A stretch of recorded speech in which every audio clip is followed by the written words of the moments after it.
یہ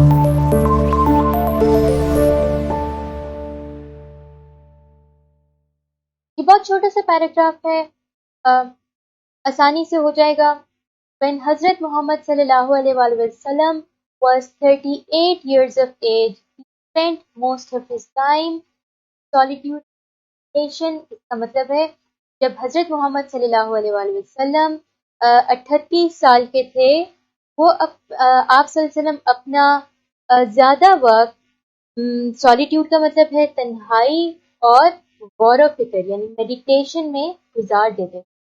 جب حضرت محمد صلی اللہ علیہ وسلم 38 سال کے تھے تو اپنا زیادہ تر وقت تنہائی اور غور و فکر میں گزارتے تھے.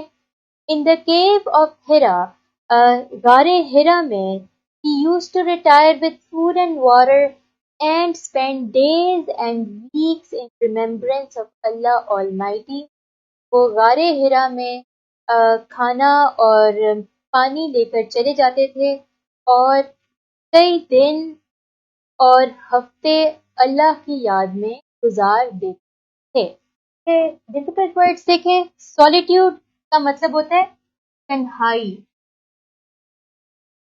یعنی کہ اکیلے وقت گزارنا. اس کا ہم کر سکتے ہیں لونلینس.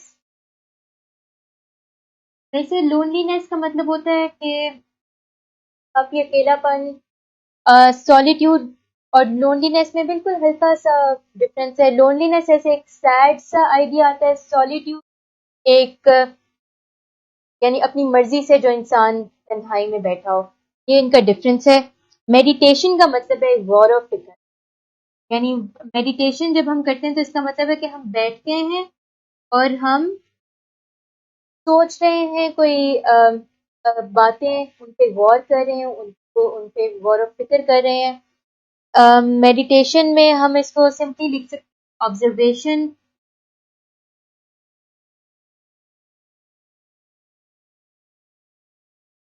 پھر ہمارے پاس ہے کیو. کیو کا مطلب ہوتا ہے غار.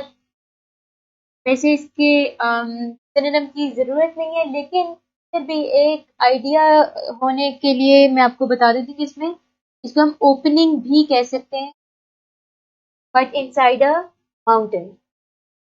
ریٹائر کا مطلب ہے چھوڑ جانا یا چلے جانا.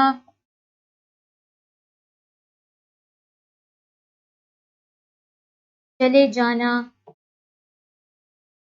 اور اس کے لیے ہم سنونیم لکھ سکتے ہیں exit. To exit. Retire to bed بھی کہہ سکتے ہیں، اب کام شام چھوڑ کے سونے جا رہا ہوں. ریٹائر انٹو اے کیو کا مطلب ہوگا کہ کام باقی دنیا چھوڑ کے وہ عبادت کے لیے غار میں چلے جاتے تھے. ریممبرنس کا مطلب ہے یاد، یادداشت نہیں صرف یاد. اور ریممبرنس کے لیے ایک اور ورڈ میں اس کو کر لیتے ہیں ریکلیکشن یا میموری. سمپل. ایک بہت چھوٹا سا پیراگراف تھا، بڑا آسان سا پیراگراف ہے. اس کے ورڈز آپ یاد کریں اور اس کو پریکٹس کریں. میں آپ سے اگلے پیراگراف کی